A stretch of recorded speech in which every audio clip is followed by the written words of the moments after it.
interview is part of the History Heard project. The content of this interview may be You're used... going to have to go a little louder. Okay, yeah, don't worry. This isn't a going question. too quick for me. Don't worry. Okay, this interview is part of the History Heard project. The content of this interview may be used for historical research, however no part of the video itself may be reproduced without the express written permission of an authorized representative of History Heard or Sergeant Carl Misch. Today is July 15th, 2009 at 1:30 p.m. This is an interview with Sergeant Carl Misch in Bradenton, Florida. He was born on July 24th, 1925 in Detroit, Michigan. What it was war hell. Yeah. Our division lost over 34,000 killed or Oh wounded. my gosh. That's a lot of people. Yeah. Our division had lost more people than any other division in the American Army.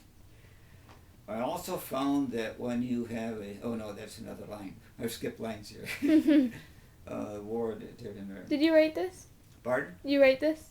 Well, yeah, just so I'd have something to answer you, just so I didn't get carried away in my conversation, because I'm getting carried away a little bit. That's okay. Well, anyways, you know, mothers and fathers and wives and children, sweethearts and friends were all affected. It could not be worse, war as hell. A lot of young men died before they could enjoy a life and a marriage and family. Mm-hmm. And well, it's not a good thing. And, you know, and at the end of it, look what's happened. Look at all the Japanese, how the Japanese treated us and how we bombed them. And that right now, if you look at it, the Japanese have they're making more cars than we make. And the Germans the same way. And so what was all that fighting about? Those boys that all did all... Yeah. Doesn't make sense, does it? Doesn't make sense. So, war is hell. Let's see, what else did you say? What was it like to leave your family at home and your friends? And... Well, see, I was 18 years old. Mm-hmm. What are you? 17. Okay. Actually, and I was the only boy in the family. I had two sisters. But probably, you can't say you don't love your family. You love your family. Right. But you have all your boyfriends. I was playing baseball and stuff like that. And so I really never said, oh, I miss my mama, you know. It was not, that was never the deal and stuff like that. And when you say, the only thing I can say, I did find Mary Ann in high school, in the 11th grade. I found her in high school, and I tried to get her to tell me she loved me when I had my soldier's hat on and everything. I'm leaving, you know. She wouldn't say she loved me.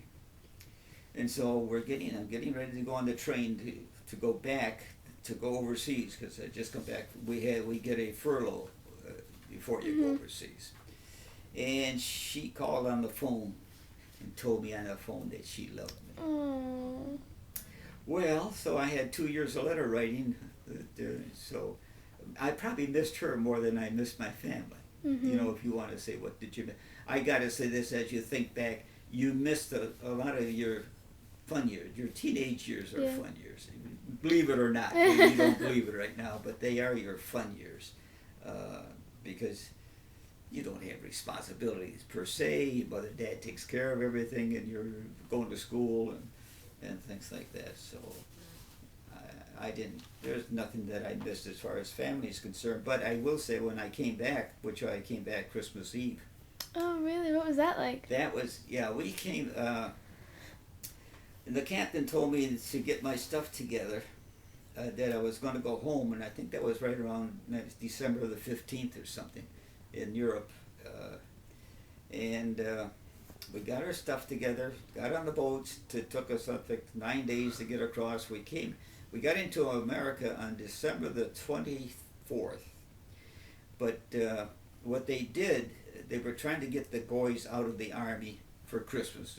So they stayed open 24 hours.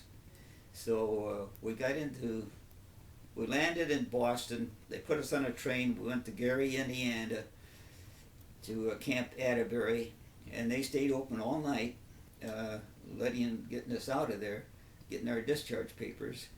And the trouble was that everybody was getting on trains and buses, and you couldn't get on a train and a bus. I mean, they were crowded. Everybody was trying to get home, trying to get home. But there was I was sitting at that time, I was a young kid now, there was an elderly man there that was working on the papers.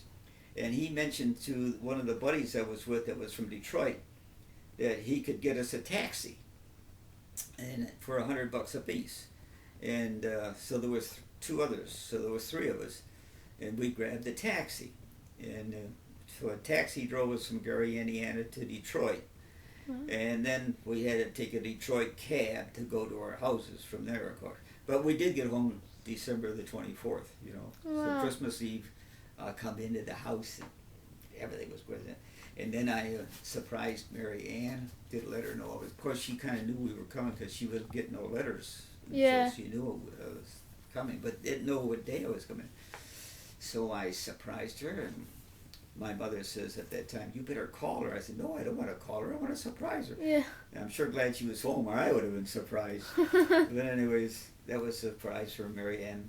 Opened the doorbell, and her mother answered the door and said, "Someone's here, Mary Ann, to see you." And she came out of her hallway there, and she just stopped. She didn't move. She just froze. And there I'm standing with my soldier's outfit on, and feeling proud and really nice. And then I said, "Well, aren't you going to come?" And she ran into my arms, and so I still remember that. That was the good part. Yeah. That was the good part.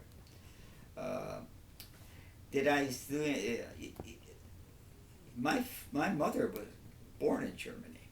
Really? So she came over from Germany with Grandma and of course Grandpa, and them. They came here. So they knew, but they were. I never got to their area because they were up more by the Polish border, and my area that I was in is more like Austria and Switzerland, in the southern part of France and things like that. So I never got up to them. But I have to say this is not part of the Army or nothing, but I have a son, Carl Misch. He's a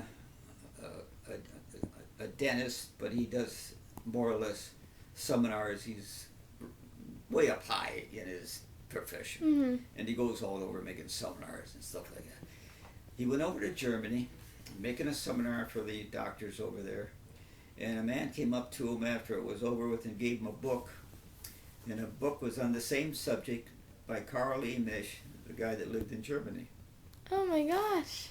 So, that was Yeah. very, very unusual. The same name, same thing, and we didn't know each other. And he did that. Okay, that's all for the record. That was just something I threw in. Yeah.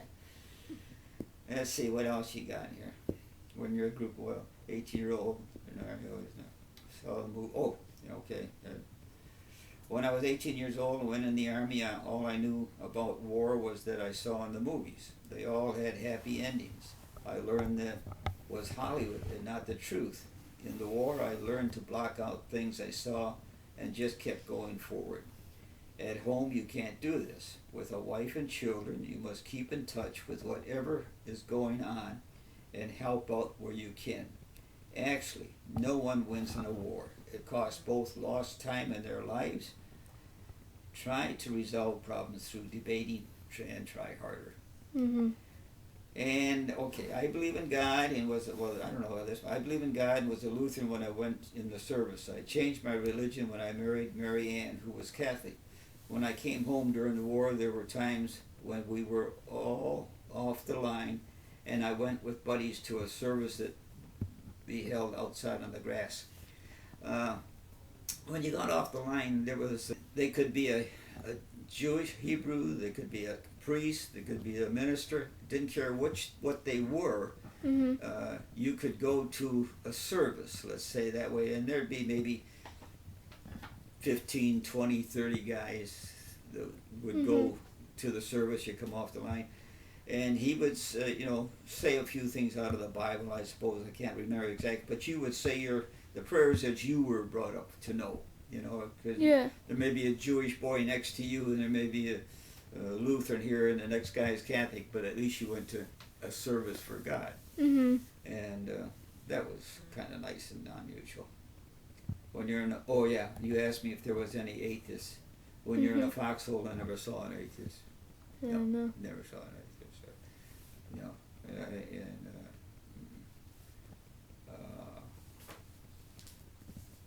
I guess you could. Did you read that for my first day on the line where the shell blew all the wood off my rifle? Yes. And then the buddy behind me, he was bleeding. Okay. Well, there was no atheist that day. No. Okay. Haven't missed me. Here's a picture I carried around with me from Marianne. Oh my gosh. That's beautiful.